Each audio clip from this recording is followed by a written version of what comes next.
Radhe Radhe guys. Today trade आज थी 27 जुलाई, दिन था शुक्रवार, वीकली का लास्ट डे। आज की ट्रेड, कल का मार्केट में अच्छे खासी बाइंग थी, अच्छी बुलिश कैंडल की क्लोजिंग हुई थी मार्केट की। लेकिन लास्ट आवर में मार्केट ने इस जगह पे ब्रेकआउट करके होल्ड किया था। यहाँ होल्ड करने के साथ यहाँ पर दो कंडीशन बन रही थी कल वाली सिचुएशन में। जैसे अब यहाँ पर बाय, आधे लोग बाय करके गए होंगे, आधे लोग सेल करके गए होंगे, मतलब सेलिंग पोजीशन लेके गए होंगे, आधे बाइंग लेके गए होंगे। अब बाइंग ले गए होंगे, उनका लो लोस अगर वो लेते तो इस पिछले लो के पास, ठीक है ना, इस जगह पे उनका एक्सल बनता। अगर ये मार्केट इसके नीचे खुलता तो वो अपना एग्जिट करते प्रॉफिट, ठीक है ना।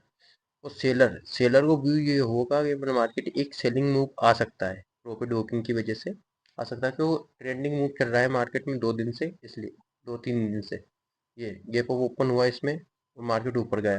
फिर आज last day gap up open हुआ, फिर वापस ऊपर गया। आज भी मार्केट गैप अप ओपन हुआ, लेकिन क्लोजिंग के आसपास क्लोजिंग ओपन हुआ।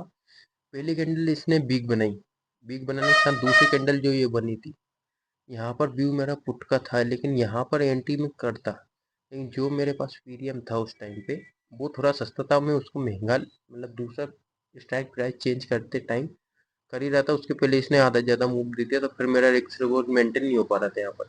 इस चक्कर में ट्रेड छोड़ दी मैंने।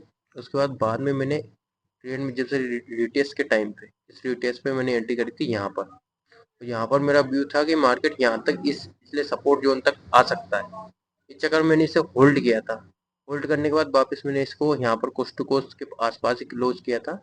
मतलब इसमें प्रॉफिट हालांकि 40 पॉइंट का मूव दिया था तो इसने, लेकिन मैंने लिया नहीं। अगर अपन पोजीशन ऑर्डर में स्ट्रीम चलते हैं तो ये 9:37 पे मैंने बाइंग किया था इसको, बाइंग किया था।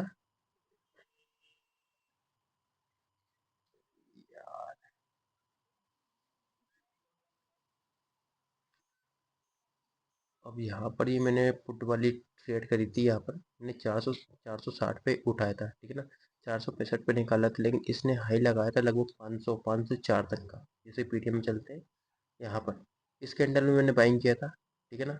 उसके पहले इसमें बिलीव था, लेकिन ये इसने मार्केट ने यहाँ पर थोड़ा हाई पे पहुँच गया था, यहाँ 50 के समथिंग। उसके बाद फिर ये एक्सल बन रहा था, वो 70-80 पॉइंट का बन रहा था। चक्रवन की इतना टारगेट है, उस हिसाब से कोई मतलब नहीं ट्रेड में घुसने का। ये वाली एंट्री करी थी, लेकिन यहाँ पर मेरा टारगेट थोड़ा ये वाला जोन था, लगभग ये 555 तक के तो आए, कम से कम 90 से 100 पॉइंट। लेकिन इसने मूव किया नहीं, इसने यहाँ तक 500 तक का हाई लगाया, उसके बाद वापस रिवर्स हुआ तो इस कैंडल में वापस निकल गया। निकलने के बाद ये वापस फिर सेलिंग में आ गया, कोई मतलब नहीं। उसके बाद मैंने बाद में इसमें ट्रेड करी थी कॉल साइड की, ये वाली पुट तो हो गई थी। इसके बाद कॉल में करी थी। कॉल में क्यों करी थी? क्योंकि मार्केट यहाँ पर लो को सपोर्ट कर रहा था, मतलब जैसे एक ही लो बना दिया मार्केट ने, दूसरा लो इस लो से ऊपर बनाया था मार्केट। और दूसरी बात, कल की क्लोजिंग के ऊपर ही क्लोजिंग कर रहा था मार्केट, इस वजह से तो मैंने यहाँ पर ये कैंडल अच्छी बुलिश कैंडल बनी, उसके बाद एक रिटेस्ट, के बाद इस कैंडल पे मैंने एंट्री करी थी यहाँ पर। और ये थोड़ा बहुत मूव लिया था मैंने, इस पर फिर मैं निकला था इसी कैंडल पे, क्योंकि ये कैंडल जैसे मूव कर रही थी, लेकिन इसने ऊपर जाके क्लोजिंग नहीं करी, इसके पहले मैं यहाँ पर निकल गया। मेरे को डाउट था अब ये वापस मार्केट अगर यहाँ से नीचे आता तो तीज आएगा जगह में। और ये अपन कॉल में चलते हैं तो ये वाला कॉल में रहा। इस कैंडल में मैंने एंट्री करी थी, इस जगह पे मैं निकला था। उसके बाद जो सेलिंग कैंडल बनी थी वो इतनी बेकार बनी थी। यहाँ पर मेरा एक्सेल भी खाई थी, उसके बाद इसने मूव किया, लेकिन कोई मतलब का नहीं। लेकिन अपन को ये इस जोन, वैसे टारगेट मेरा यही वाला पॉइंट था, इस जगह पे लगभग लगभग 410 के आसपास। लेकिन इसने मूव नहीं किया तो यहाँ पर निकलना ज़्यादा सही रहा, और वो ठीक था। तो आज का ये दो ट्रेड करी थी अपन ने, उसके बाद सेकेंड हाफ में अपन करते नहीं है, सुबह के टाइम पे करते हैं जो ठीक है। और आज का पोजीशन में अगर देखते हैं तो 557 रुपये का प्रॉफिट है ओनली। तो आज के लिए बस यही गाइस। ओके, राधे राधे, धन्यवाद।